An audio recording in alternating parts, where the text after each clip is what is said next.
পাকা আম খেতে আমরা সকলে ভীষণই পছন্দ করি। বাড়িতে যদি একটা পাকা আম থাকে তাহলে এই রেসিপিটা বানাতে পারেন। খেতে এতটাই সুস্বাদু হয় যে একবার না বানিয়ে খেলে বুঝতে পারবেন না।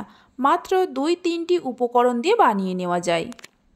নমস্কার বন্ধুরা, রূপাস কিচেনে সবাইকে স্বাগতম। তাহলে চলুন দেখে নেওয়া যাক।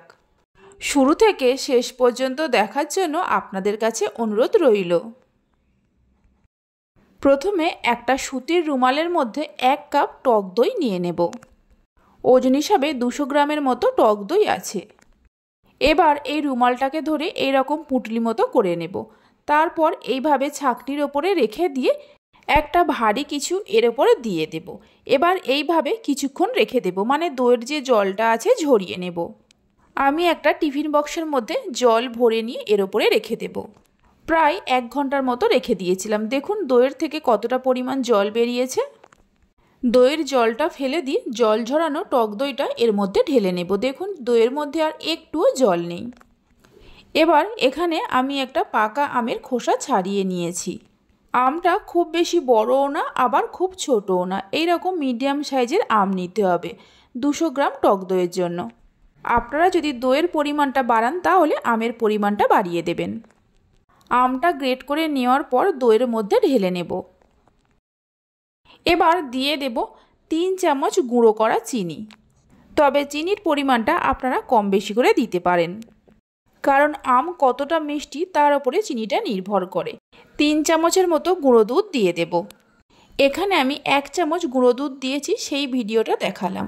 বাকি যে 2 চামচ গুঁড়ো দুধ দিয়েছি সেই ভিডিওটা দেখাতে পারলাম না, কারণ ডিলিট হয়ে গেছে। সব কিছুকে খুব ভালো করে মিশিয়ে নেওয়ার পর সামান্য ইয়েলো ফুড কালার দিয়ে দেব। কালারটা সম্পূর্ণভাবে অপশনাল, আপনারা চাইলে দিতেও পারেন আবার নাও পারেন। কালারের জন্য স্বাদের কোনো পরিবর্তন হয় না। কালারটা দেওয়ার পর খুব ভালো করে মিশিয়ে নেওয়া হয়ে গেছে। যে পাত্রের মধ্যে দইটা ভাপাবো তার মধ্যে অল্প করে সাদা তেল ব্রাশ করে নেব। এখানে আমি একটা ফাইবারের বাটি নিয়েছি, আপনারা যে কোনো পাত্রের মধ্যে দই ভাপাতে পারেন। দইয়ের মিশ্রণটা এর মধ্যে ঢেলে নেব।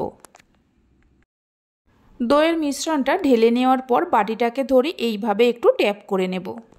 এবার অ্যালুমিনিয়াম ফয়েল দিয়ে বাটির মুখটা ভালো করে কভার করে নেব। অ্যালুমিনিয়ামের ফয়েল যদি না থাকে তাহলে যে কোনো ঢাকনা দিয়েও ঢেকে দিতে পারেন। এদিকে কড়াতে কিছুটা জল নিয়ে গরম করতে বসিয়ে দিয়েছিলাম। জল যখনই ফুটতে শুরু করবে এর মধ্যে একটা স্ট্যান্ড রেখে তার উপরে একটা প্লেট রেখে দেব। এবার দইয়ের বাটিটা এই প্লেটের উপরে বসিয়ে দেব। গ্যাসের ফ্লেমটা লো টু মিডিয়ামে করে ঢাকা দিয়ে রান্না করে নেব বা স্টিম করে নেব 20 থেকে 25 মিনিট সময় ধরে। ঢাকনার মধ্যে যে ছোট্ট ছিদ্র আছে কাগজের টুকরো দিয়ে বন্ধ করে দেব। 25 মিনিট হয়ে গেছে, ফ্লেমটা বন্ধ করে দেব। এইভাবে রেখে দেব যতক্ষণ না দইয়ের বাটিটা ঠান্ডা হয়ে যায়। ঠান্ডা হয়ে যাওয়ার পর আপনাদের দেখাচ্ছি। পুরোপুরি ঠান্ডা হয়ে যাওয়ার পর ঢাকা খুলে দেখাচ্ছি। দেখুন ভাপা দইটা আমাদের কত সুন্দরভাবে তৈরি হয়েছে। হাতের মধ্যে একটুও লেগে যাচ্ছে না। আপনারা চাইলে একটা টুথপিক দিয়েও চেক করে নিতে পারেন। দই ঠান্ডা খেতে বেশি ভালো লাগে, তাই 2 ঘন্টার মতো দইটা ফ্রিজে রেখে দিয়ে তারপরে পরিবেশন করবেন। তবে আমি সঙ্গে সঙ্গেই দেখিয়ে দিচ্ছি দইটা কত সুন্দরভাবে রেডি হয়েছে।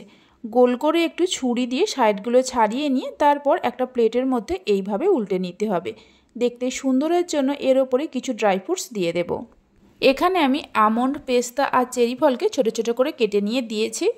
আপনারা নিজেদের পছন্দ মতো যে কোনো ড্রাই ফ্রুটস দিতে পারেন। এইভাবে একদিন পাকা আম দিয়ে ভাপা দইয়ের রেসিপিটা বানিয়ে দেখতে পারেন। খেতে অসম্ভব ভালো হয় আর মুখে দেওয়া মাত্র মিলিয়ে যাবে। দইটাকে আমি কেটেও দেখিয়ে দিচ্ছি, দেখুন কতটা সুন্দর হয়েছে। দইটাকে আমি সঙ্গে সঙ্গে কেটে দেখাচ্ছি। যদি ফ্রিজে রাখার পর কাটেন তাহলে আরও সুন্দরভাবে সেট হয়ে যাবে।